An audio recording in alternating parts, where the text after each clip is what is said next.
Welcome back di Navaran Motor. Selamat datang di Navaran Motor ya teman-teman ya. Kali ini Navaran Motor akan menyajikan cara kalibrasi injektor punya BMW 320.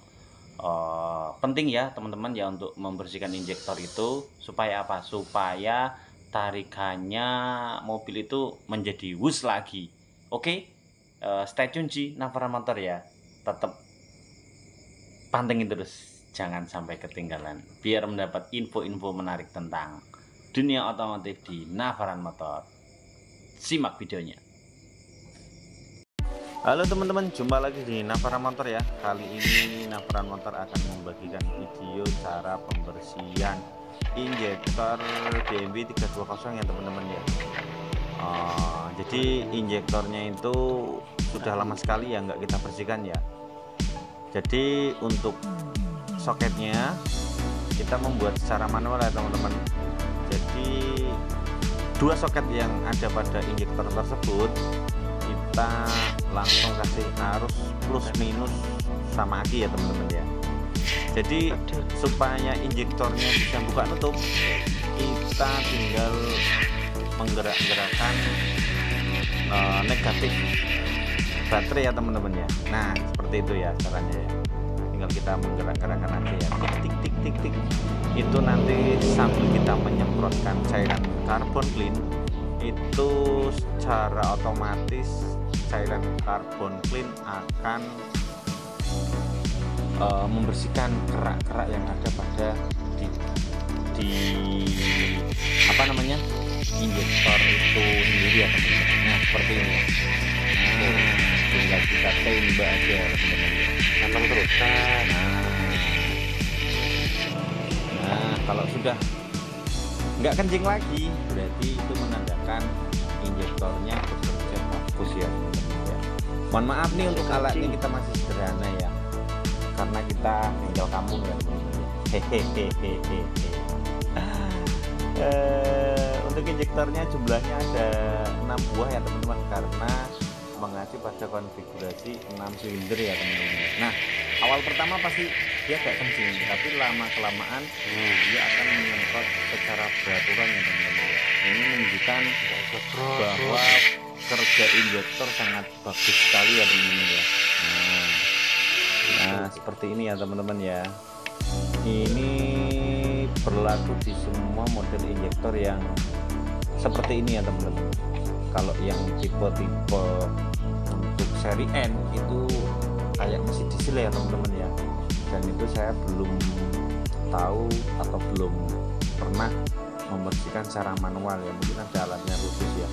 Sebenarnya pembersihan seperti ini juga ada alatnya khusus ya teman-teman ya, karena kita terbatasan alat jadi ya mohon maaf kalau kita apa namanya membersihkan dengan cara seperti ini. Nah ini semburannya bagus banget ya teman-teman ya. Nah bisa dilihat semburannya, bagus banget itu. Jadi penting ya untuk membersihkan injektor itu ya, supaya apa? Supaya kerak-kerak yang ada pada valve injektornya itu bisa rontok ya teman-teman. Terus kalau pengen enak lagi, teman-teman bisa dengan cara merendam pakai thinner ya teman-teman ya, boleh itu. Terus kalau saya jarang memakai ya, saya memakainya hanya yang seperti ini aja. Aplikasi buatannya pertama kali pasti agak penting ya teman-teman. Nah setelah kita berkali-kali meng-off on kan injektor secara manual pada baterai tersebut, itu lama-kelamaan akan berubah menjadi pengkabutan yang bagus ya. Dan cara seperti ini sudah saya lakukan berkali-kali ya teman-teman, dan terbukti itu sangat ampuh sekali ya teman-teman ya. Nah seperti ini ya. Jadi teman-teman bisa melakukan hal yang sama ya teman-teman ya, seperti ini ya kiranya ya. Kalau teman-teman mau membersihkan injektor bisa dicontoh dengan alat yang sangat simpel sekali ya teman-teman. Dan kalau bisa untuk carbon clearnya itu masih banyak ya. Oke ya teman-teman, setelah kita membersihkan injektor, Setelah itu kita akan coba mengetes kelanjutannya ya setelah kita bersihkan injektor ya. Pasti ada perbedaannya teman-teman ya. Oke, simak terus videonya. Setelah pembersihan injektor kita test drive untuk 320 nya. Oke.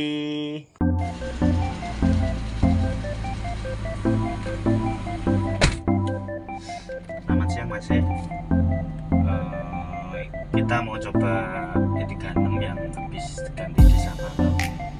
Jadi untuk suatu idle itu kerasa banget ya idlenya.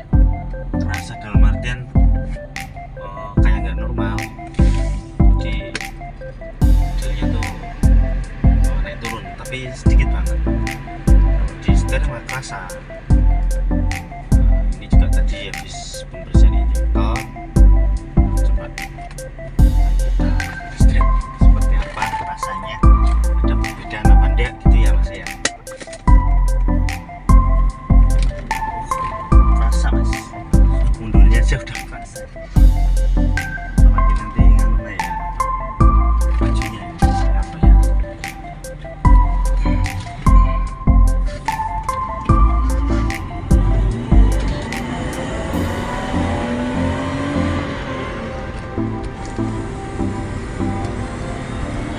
Kerasa banget Mas ya.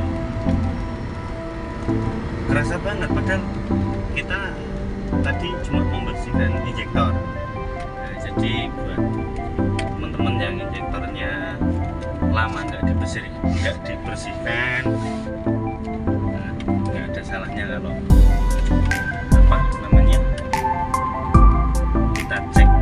Nah, kita cek atau kita bersihkan. Enak banget ini, kerasa banget ini tarikannya.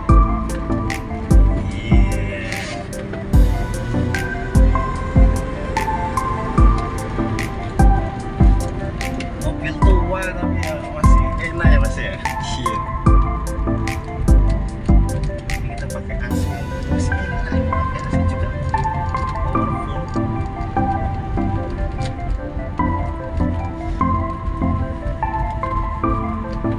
Jadi tip dan saran ya Mas ya.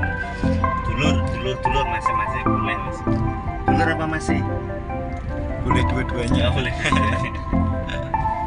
Jadi injektor itu penting juga ya Mas ya untuk dibersihkan, injektor dibersihkan.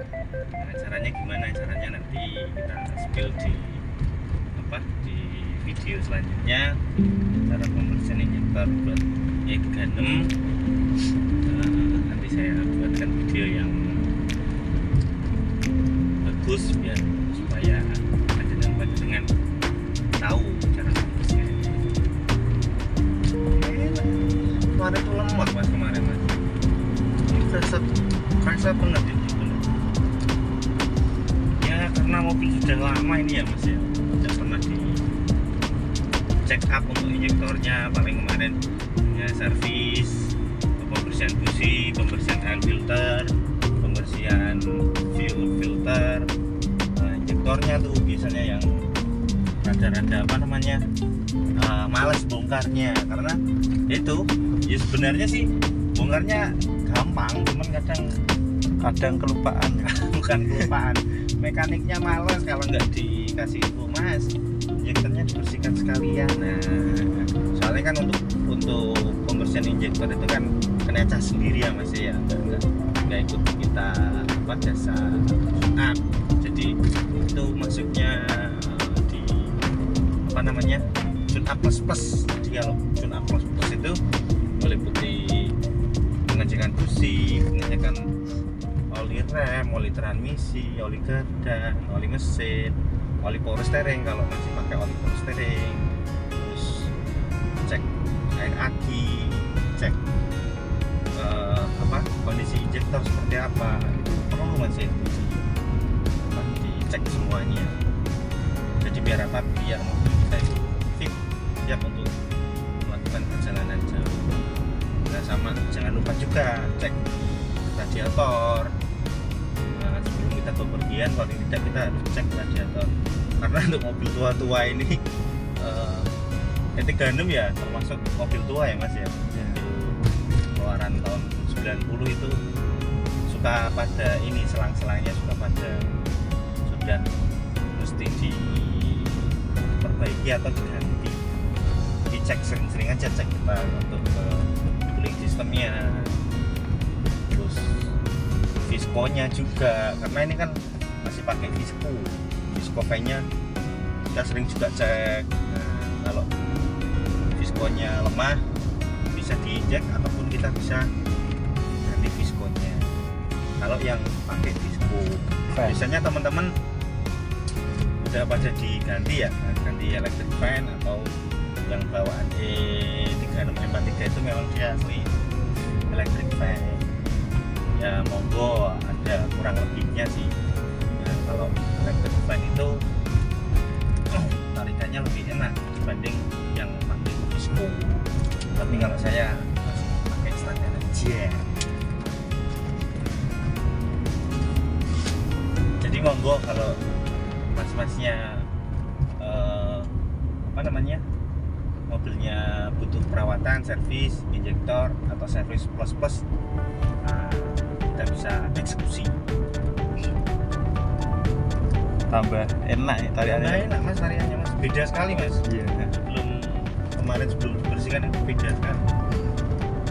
Ya karena apa ya, pengkabutannya dia bagus, jadi maksimal, tenaganya maksimal.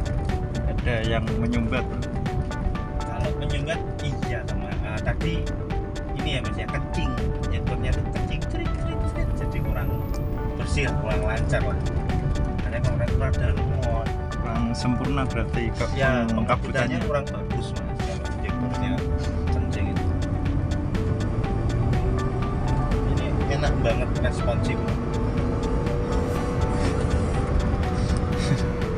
Kameramennya sampai jenggat-jenggat ya.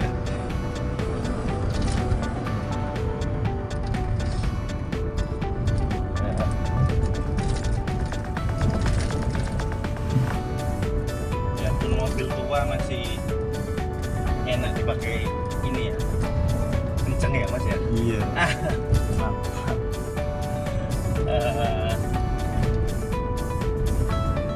Kita spill perawatan E36 enggak mas? Boleh. Perawatan E36 tuh banyak yang mengatakan susah, berangkatnya susah, terus mobilnya boros. Kalau boros itu tinggal tungkunya ya mas ya. Kalau kita tungkunya 6 ya, kalau kita ngegasnya nggak sekolah ya tetap boros. Tapi kalau yang kita tungkunya 4 itu oke lah, kota-kota. Tapi kalau untuk keluar kota kayak low power kata teman-teman. Kalau saya sih Kurang tenaga berarti. ya kayak kurang tenaga mas kalau di Thomas. Tapi kalau untuk di perkotaan, kota-kota yang stop and go itu ya enak pakai E36M43. Tapi kalau saya sendiri pribadi lebih suka ke 320 atau 323 atau B28. B28 itu masuknya di seri 5, tapi banyak teman-teman yang di swap E36, di swap pakai engine B28. Itu yang bisa pakai itu ya bisa semua sebenarnya. Cuman kan kalau untuk E36 yang M52 itu kita tinggal pindah aja. Tapi kalau untuk yang lainnya kita pindah satu gelondong. Wiringnya juga harus pindah. Kalau ini kan nggak harus pindah wiring, jadi mesinnya pakai B28 tapi itu wiringnya tetap pakai punyanya E36 M52. Itu bedanya ya mas ya. Iya. Kalau 318 M40 ataukah M43 itu kita harus pindah wiring juga mas. Tapi kalau punya M50 tapi yang M52 itu nggak harus pindah wiring. Tapi kalau M50 belum M52 itu tetap pindah wiring juga. Soalnya yang tadi saya katakan tadi di depan itu untuk yang M50 M52 itu sudah mengadopsi atau hampir sama, bukan hampir sama persis mesinnya kayak 323 atau B28 sama. Makanya kalau pengen kenceng lagi ya kita swap engine. Biasanya anak-anak pada swap engine, jadi pakai B28 itu lebih keren lagi mas tarikannya. kalau yang seneng kenceng. Kalau saya kan anak udah tua. Ya kalau pengen kenceng aja kita kenceng, tapi kalau nggak pengen kenceng ya kita santai sama keluarga sama anak-anak. Kalau yang untuk yang kenceng, saya sarankan ambillah E36 yang 323. 323. Nah, 323 atau 320 itu sudah cukup menurut saya. Terus untuk perawatan gimana Mas? Perawatan itu rada-rada beda ya dibanding mobil Jepang ya Mas ya. Untuk mobil Eropa itu satu, kalau kita mau ngambil E36 misalkan mobilnya nggak kropos. Kropos itu biasanya dari sirkuit bawah, dari tempat dudukan aki ataupun dari depan setir itu ya, firewall Itu yang sering sekali itu sering bermasalah di situ Mas. Yang sering masalah itu di tempat dudukan aki, seringnya kropos di situ. Atau enggak di samping itu biasanya, di samping pintu-pintu sebelah kanan kiri yang paling bawah itu. Nah ini punya saya juga kropos, nanti saya videokan yang kroposnya Mas. Nah itu satu. Yang kedua, tinggal panjenengan mau yang buat kenceng-kencengan atau buat santai-santai kota-kota.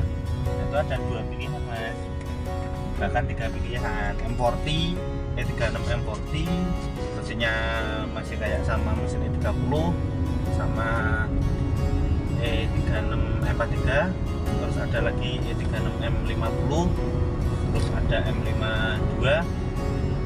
Udah itu aja. 52 itu maksudnya 323 itu Mas. Becek lagi.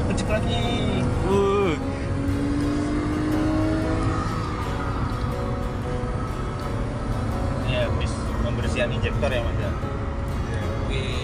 Enak banget Mas tarikannya Mas. responsif ya. Responsif sekali Mas kalau kita membersihkan injektor tuh kerasa sekali Mas tarikannya. Apalagi businya diganti. Wah, tambah mantap lagi. Jadi itu pilihannya mau yang pakai kota-kota atau pakai luar kota. Ya tergantung budget juga sih Mas. Iya. Terus untuk perawatan Mas, perawatannya oli itu kita pakai 1040. Kalau integrasi kita disarankan pakai 1040. Kenapa? Karena untuk setelan flatnya itu sudah otomatis ya, sudah pakai HVA hydraulic valve adjuster. Jadi kalau mobil-mobil Jepang ada yang pakai koin, bahkan kalau Honda Jazz itu masih pakai setelan flat biasa. Kalau BMW kita sarankan untuk pakai oli 1040. Ya, kenapa Mas? Kan itu encer lah. Encer itu buat ini biar kerja HVA-nya optimal. Kalau kental ya otomatis nanti gembos. Kalau gembos itu biasanya bunyi Mas, tek. Sering kita bunyi pada mesin. Nah, bunyi pada mesin sering kita jumpai. Kasus E36 itu bunyi Mas, bunyi tek. Itu biasanya lama mobil lama nggak dipakai atau parkir lama atau mobil dongkrak itu mesti bunyi. Mungkin Ya, bisa karena- jadi olinya itu Mas. Karena ini Mas, di HVA-nya itu kan olinya pada turun. Olinya pada turun, jadi kalau pas mobil lama nggak dipakai itu mesti Olinya turun, otomatis kan di HVA itu kosong. Nah banyak kejadian Mas, mobilku habis dongkrak lama kok bunyi tek. Nah itu disebabkan karena HVA kurang oli. Itu solusinya harus gimana Mas? Maksudnya dipanaskan dulu apa? Dipanaskan sebenarnya bisa Mas, dipanaskan lama, kita starter aja lama. Terus kalau mau cepat ya kita tahan di RPM 2000 1 atau 2 menit. Kalau paling bagus lagi ya kita harus ganti ini Mas, ganti oli dulu. Nah, Baru dipanasin. baru dipanasin ya. Iya. Jangan lupa kalau ganti oli, kalau mobil jarang kepake atau dongkrak lama tuh kita juga harus ganti filter olinya Mas. Ya, karena filter oli itu kalau di BMW ya nggak di BMW sih, semua mobil itu sangat berpengaruh sekali Mas. Otomatis kalau olinya lama nggak diganti pasti banyak kerak-kerak yang mengendap. Nah itu kalau kita starter awal jreng itu mesti nanti ada bunyi tek tek tek tek, itu yang masih apa ya istilahnya, yang udah pakai HPA. Jadi kita harus apa ya, harus manasin dulu. Nah kita harus istilahnya apa, bleeding tuh bisa dilakukan secara manual ya mas ya. Manual dalam artian nggak harus bongkar mesin, nggak harus, kita harus dipanasi mobilnya, kita stay di RPM 2000, kita tahan aja, stay di RPM 2000 selama 1 menit paling enggak, itu nanti bunyi tersebut akan hilang mas. Bunyi tek tek tek tek itu akan hilang. Kalau sudah nggak tertolong kok itu masih walaupun, bunyi itu gimana? Itu walaupun kita sudah ganti oli, ganti filter, kok masih bunyi. Nah kita harus bongkar dan kita harus cek satu persatu. HVA nya itu mas? Biasanya itu udah gembos HVA-nya. Gembos. Tapi kalau perawatannya kita teratur ya insya Allah ya aman-aman aja untuk awet mungkin mesin kita gitu kan. Itu terutama yang kita harus perhatikan di oli. Yang kedua filter oli. Filter oli sudah mas tadi saya iya. singgung ya, untuk filter oli ya. Filter oli sama filter oli jangan lupa baiknya ganti. Kalau udah memang kita waktunya ganti oli, kita ganti oli sama filter oli. Yang kedua itu masalah kaki-kaki ya. E36 itu nggak lepas dari masalah kaki-kaki ya, karena tahu sendiri kan jalan Indonesia kan ini ya mas, itu bagus gitu. Nah kalau di kota-kota sih jarang kita menemukan jalan-jalan kurang bagus. Tapi kalau di pedesaan, kampung-kampung, orang mesti berpikir, wah nanti kalau nyanggur, nanti kalau kartunya kena batu dan sebagainya, mesti pikir 2 kali mas. Kalau mau biara BMW E36, otomatis biara E36 itu kan mobil tua ya mas. Jadi kalau mentalnya nggak kuat, dompetnya juga nggak kuat mas. Iya. Nah, itu kaki-kaki mulai dari shockbreaker, mulai dari ball joint, low arm, ataupun dari right hand, dari link stabilizer. Nah itu kalau mau nyaman ya kita harus ganti semuanya. Semisal kita mau ngangkat nih 36 all tipe 36 lah. Kalau panjenengan pengen naikannya aman, enak ya, itu harus di refresh untuk kaki-kakinya. Nah untuk kaki-kaki itu kira-kira budget berapa mas? Shockbreaker depan itu saya rinci mungkin di 3 juta, shockbreaker belakang 1,5, support-supportnya berapa? Support shockbreaker depan itu di 300 sampai 500 yang bagus, kanan kiri anggap saja 500 lah, 500 sama 3 juta berarti 502 tambah 3 juta berarti 1 juta, 4 juta. Shockbreaker belakang 10 mas mungkin, 10 refresh kaki-kaki itu sekitar 10 juta 10 juta untuk refresh kaki-kaki. Ada juga yang bengkel understyle itu ganti teflonnya, monggo itu low budget apa full budget. Kalau full budget ya saya sarankan ganti aja untuk kaki-kakinya itu. Nah kenapa di sini katanya BP mahal ya, mungkin mereka belum tahu untuk jaringan beli spare part atau jaringan dia mau servis kemana gitu kan. Banyak yang belum tahu mas tentang BMW. Makanya image BMW itu satu mesti boros, mesti susah dan apa ya mobil banyak trouble ya. Ya perlu anda ketahui ya mas ya, saya company BMW, miara BMW ini sudah berapa tahun ya, 7 tahun. Alhamdulillah aman-aman aja. Kemarin baru tak pakai ke mana, ke Malang, aman mas. Aman alhamdulillah, nggak ada kendala, aman. Kemarin saya pakai ke Malang, alhamdulillah aman, nggak ada kendala sampai sekarang. Cuma kok kemarin kok kayak tarikannya tuh kurang enak ya mas ya, lemot tuh. Jadi makanya tadi saya perbaiki refresh atau kalibrasi. Nah itu masalah kaki-kaki ya mas ya. Terus ini lagi ya masalah itu terkenal sekali masalah interior. Nah kayak punya saya, coba mas Landu, ini interior saya pecah semua untuk pilar B nya. Pilar A nya ini pilar A, ini A, terus untuk pilar D-nya Mas Mandul, joknya, aduh, joknya, aduh.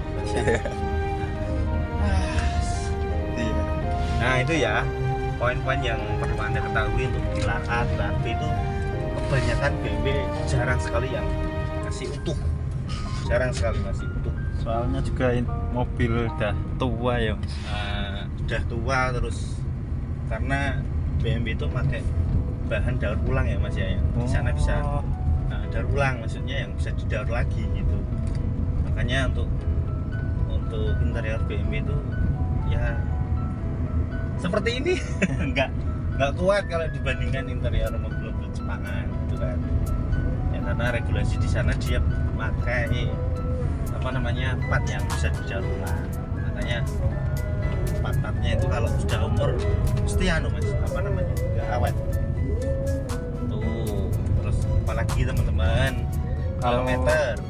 Nah kalau kilometer itu kalau BMW jarang sekali kita menemukan kilometer yang kurang dari 100.000 kilo, mesti lebih. Ada kemarin beberapa ada, cuman untuk harganya ya lumayan masih tinggi. Kemarin pas waktu kita ngambil di Pekalongan itu kilometernya masih 50 ribuan, tapi itu juga nggak dijual juga. Orangnya juga kalau dijual pun minta mahal, dan barangnya juga masih bagus, tapi jarang sekali masih. Biasanya sih jarang ditemukan. Jarang ditemukan. Rata-rata untuk kilometer BMW itu udah 100 up atau bahkan ada yang 300 up. Itu ya Mas ya. Awal lagi yang ditanyakan, mungkin kalau untuk kelistrikan itu gimana? Kelistrikan itu rawan sekali ya kita ya. BMW itu hampir semua kita sudah pakai modul elektrik dan sebagainya kan. Jadi kalau kita mau mengangkat BMW, diusahakan untuk listrikannya juga bagus, untuk tombol power window kanan kiri juga kita masih berfungsi. Banyak sebenarnya fungsi-fungsi yang belum kita ketahui di BMW Mas.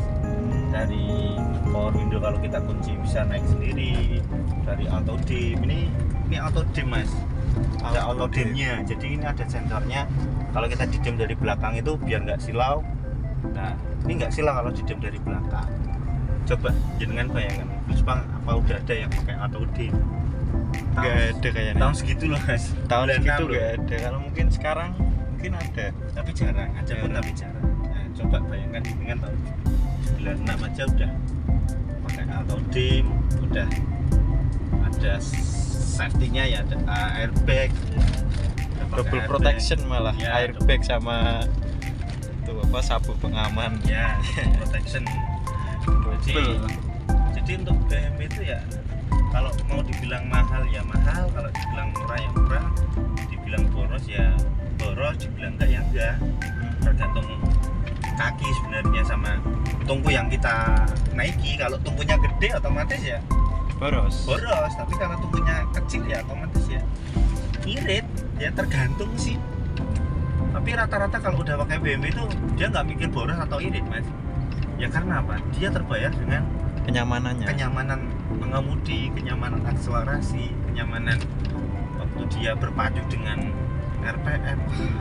Jadi itu ya teman-teman ya, setelah kita membersihkan injektor, melakukan penggantian di shock valve, kita ngobrol sedikit tentang yang namanya mobil BMW ya, mobil Eropa ya, yang menurut banyak orang itu mobil boros dan sebagainya.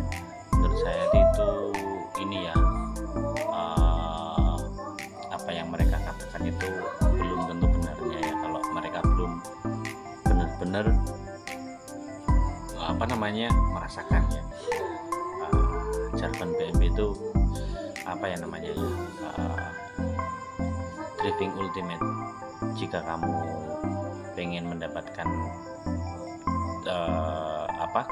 kenyamanan berkendara, naiklah coba pakai BMW, maka kamu akan merasakan kenyamanan berkendara yang yang seutuhnya. Oke, sementara itu dulu ya video dari kami Navran Motor ya. Kurang lebihnya mohon maaf apabila ada salah-salah kata atau salah pengucapan. Saya di sini hanya manusia biasa. pantengin terus channel kita, semoga channel kita semakin berkembang. Support terus channel kita. Saya akan memberikan tips-tips untuk kedepannya ya, supaya kita mendapatkan manfaat yang bareng-bareng.